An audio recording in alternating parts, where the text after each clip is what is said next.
ನಗರದ lady cushion ಆಸ್ಪತ್ರೆಯಲ್ಲಿ ಮಕ್ಕಳಿಗೆ ಲಸಿಕೆ ಹಾಕುವ ಮೂಲಕ ಶಾಸಕ ಡಾಕ್ಟರ್ ವೈ ಭರತ್ ಶೆಟ್ಟಿಯವರು ಪಲ್ಸ್ ಪೋಲಿಯೋ ಅಭಿಯಾನಕ್ಕೆ ಚಾಲನೆಯನ್ನ ನೀಡಿದರು. ದಕ್ಷಿಣ ಕನ್ನಡ ಜಿಲ್ಲೆಯಲ್ಲಿ ಈ ಬಾರಿ 1,51,398 ಮಂದಿ ಮಕ್ಕಳಿಗೆ ಪೋಲಿಯೋ ಲಸಿಕೆ ಹಾಕುವ ಗುರಿಯನ್ನ ಇರಿಸಲಾಗಿದೆ. ಆದ್ದರಿಂದ ಜಿಲ್ಲೆಯಾದ್ಯಂತ ಒಟ್ಟು 921 ಲಸಿಕಾ ಬೂತ್ಗಳನ್ನು ತೆರೆಯಲಾಗಿದೆ.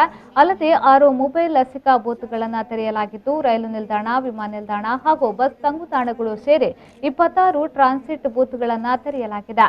ಕೋವಿಡ್ ಮುಂಜಾಗ್ರತಾ ಕ್ರಮಗಳನ್ನು ಪಾಲಿಸಿಯೇ ಲಸಿಕೆ ಹಾಕುವ ಕಾರ್ಯಕ್ರಮವನ್ನು ಆಯೋಜಿಸಿ ಎಲ್ಲ ಕಡೆಗಳಲ್ಲೂ 8 ರಿಂದ 5 ತನಕ ಲಸಿಕೆ ಕಾರ್ಯಕ್ರಮ ಆಯೋಜಿಸಲಾಗಿದೆ.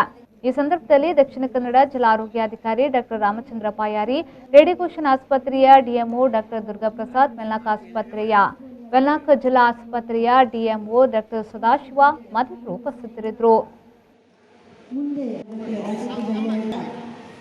ಶಾಸಕರು ಅದೇ ರೀತಿಯಲ್ಲಿ